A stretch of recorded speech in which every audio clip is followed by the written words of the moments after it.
Chennai Silks in Mega Summer Sale. Summer வந்தாச்சு. What's your plan for this holiday? எங்க கிட்ட விட்டுருங்க, நாங்க பாத்துக்கிறோம்.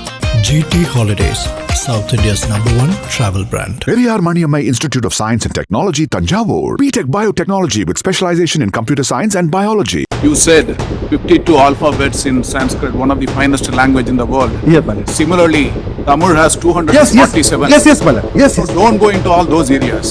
கேரளாவில் உள்ள பிரசித்தி பெற்ற சபரிமலை ஐயப்பன் கோவிலில் பாரம்பரிய நம்பிக்கையின்படி 10 முதல் 50 வயது வரையிலான பெண்கள் அனுமதிக்கப்படுவது இல்லை.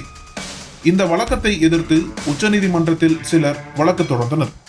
அந்த மனுவை விசாரித்த உச்சநீதிமன்றம் கடந்த 2018ஆம் ஆண்டு செப்டம்பரில் அனைத்து வயது பெண்களையும் சபரிமலை கோவிலுக்குள் அனுமதிக்க வேண்டும் என்று தீர்ப்பளித்தது.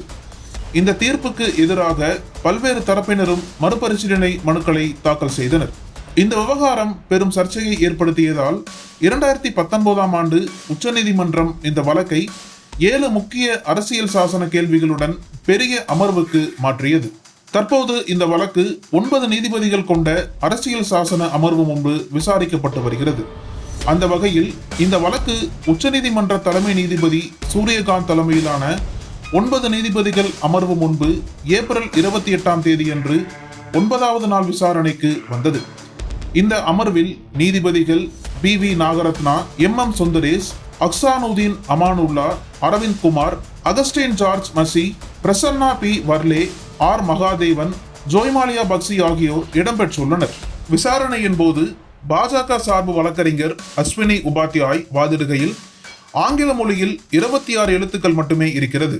ஆனால் சமஸ்கிருதத்தில் 52 எழுத்துக்கள் இருப்பதால் தர்மம் போன்ற வார்த்தைகளை ஆங்கிலத்தில் சரியாக விளக்க முடியாது. அனைத்து மதங்களும் சமமானவை அல்ல என்றார். மேலும் தொடர்ந்து வாதிட்ட அவர், இந்து மத நூல்களை காட்டி தர்மம் என்பது மதத்தை விட மேலானது.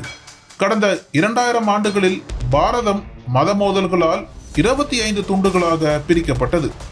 அடுத்த 25 ஆண்டுகளில் இந்தியா அறிவியல் ரீதியாக முன்னேறுமா அல்லது அண்டை நாடுகளைப் போல மாறுமா என்பதை இந்த தீர்ப்பு தீர்மானிக்கும் என்றார்.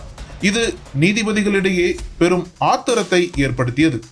வழக்கறிஞர் அஸ்வினி சமஸ்கிருத மொழியை பற்றி பேசிய போது, தமிழ்நாட்டைச் சேர்ந்த நீதிபதி மகாதேவன், தமிழில் 247 எழுத்துக்கள் உள்ளன, அந்த பகுதிகளுக்குள் செல்ல வேண்டாம், எடுத்துக்கொண்ட வழக்கின் சட்ட அம்சங்களில் மட்டும் கவனம் செலுத்துங்கள் என்று அறிவுறுத்தினார். அதேபோல் மற்றொரு நீதிபதி நாகரத்னா, கன்னடத்திலும் 52 எழுத்துக்கள் உள்ளன, நீதிமன்றத்தில் ஒரு மதம் மற்றொன்றை விட உயர்ந்தது என்ற வாதத்தை கொண்டு வர வேண்டாம், இங்கு அனைவரும் சமம் என்றார்.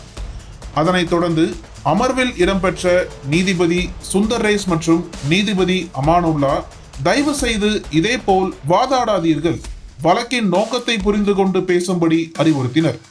மேலும் அவரது வாதங்களை புறக்கணித்த நீதிபதிகள் அதற்கான காரணங்களையும் தெளிவுபடுத்தினர். பன்முகத்தன்மை கொண்ட இந்திய நாட்டில் ஒரு மொழியை மட்டும் உயர்த்தி பேசிய பாஜக வழக்கறிஞருக்கு உச்சநீதிமன்ற நீதிபதிகள் கண்டனம் தெரிவித்துள்ள சம்பவம் நாடு முழுவதும் பெரும் அதிர்ச்சியை ஏற்படுத்தி இருக்கிறது. भगवत गीता एक सेंटेंस नहीं लिखा है, भगवत गीता को मानो, कृष्ण को मानो, नहीं करोगे तो नरक में जाओगे. You are going beyond the subject and issue being discussed by every one of us. You said 52 alphabets in Sanskrit, one of the finest language in the world. Yes, Bala. Similarly, Yes. Tamil has 247. Yes, Bala. Yes. So don't go into all those areas. No.